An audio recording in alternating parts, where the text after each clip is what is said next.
Fertilization or syngamy.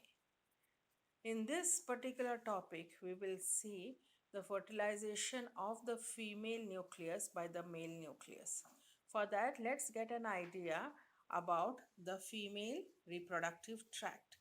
The female reproductive system contains two ovaries and then the uterine structure with these two arms called as the fallopian tubes.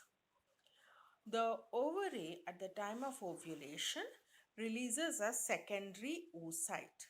Now, secondary oocyte structure will be something like this. It will have in the center the female nucleus surrounded by the cytoplasm. All this is the cytoplasm.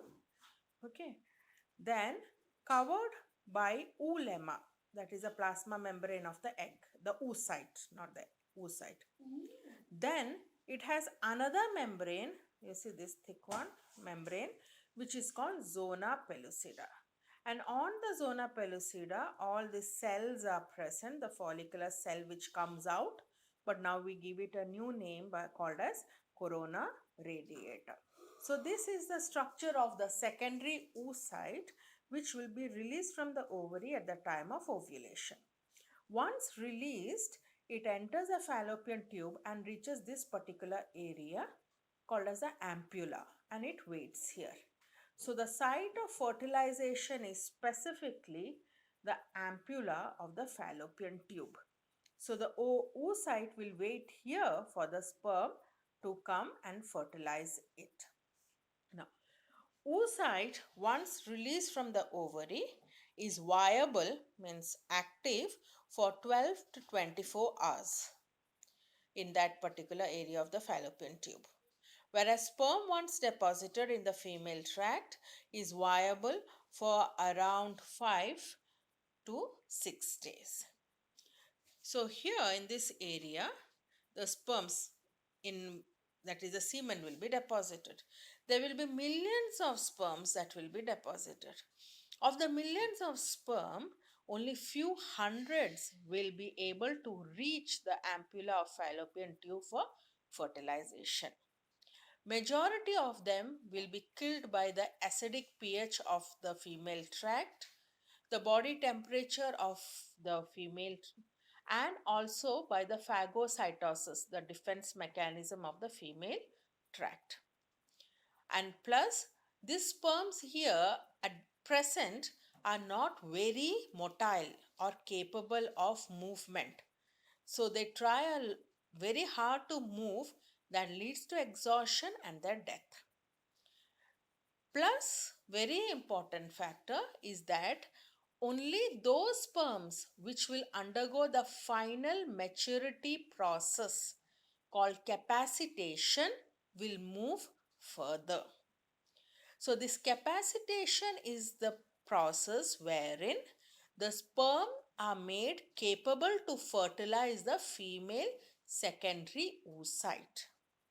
Some changes will take place in the sperm's nucleus, in its genetic matter, coding, decoding, formation of certain proteins, movement of calcium, all that will take place and make the sperm capacitated or capable. That is called capacitation. So only a sperm undergoing capacitation will move, and it will move faster because capacitation makes the tail move faster. So from here, the sperms will start moving up and reach here. Okay. Oh, whichever reach there, we will see now their structure. So they will have what is called as an area, this one called acrosome, then a very huge nucleus and a tail. Tail is for mobility, nucleus is for fusion, and then what is the acrosome for? Acrosome is an area which is full of enzymes, okay, breaking enzymes, which are together called as the sperm lysine. The enzymes are like corona penetrating enzyme, hyaluronidase, zona lysine, These are all breaking up enzymes. Okay, so it is with the help of these enzymes that the sperm will penetrate, break open the barriers of the oocyte and enter in. And for that, now, once the sperm has reached, let's see, it has reached.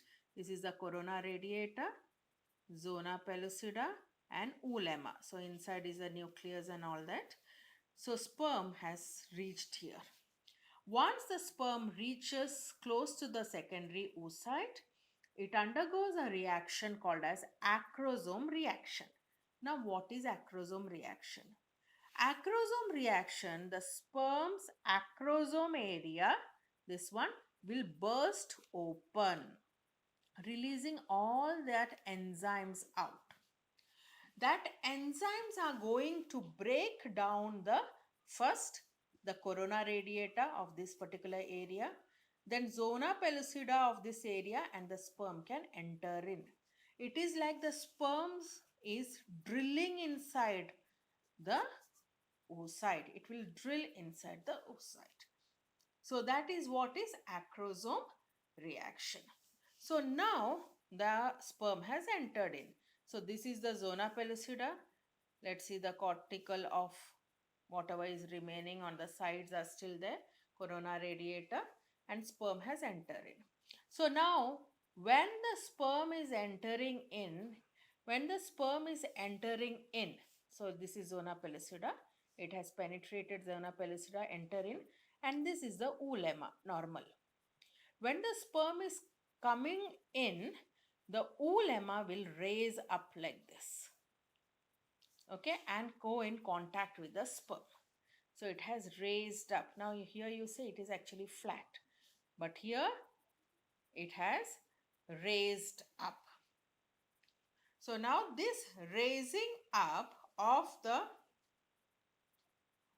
oolemma is what is called as the reception cone. It forms a reception cone.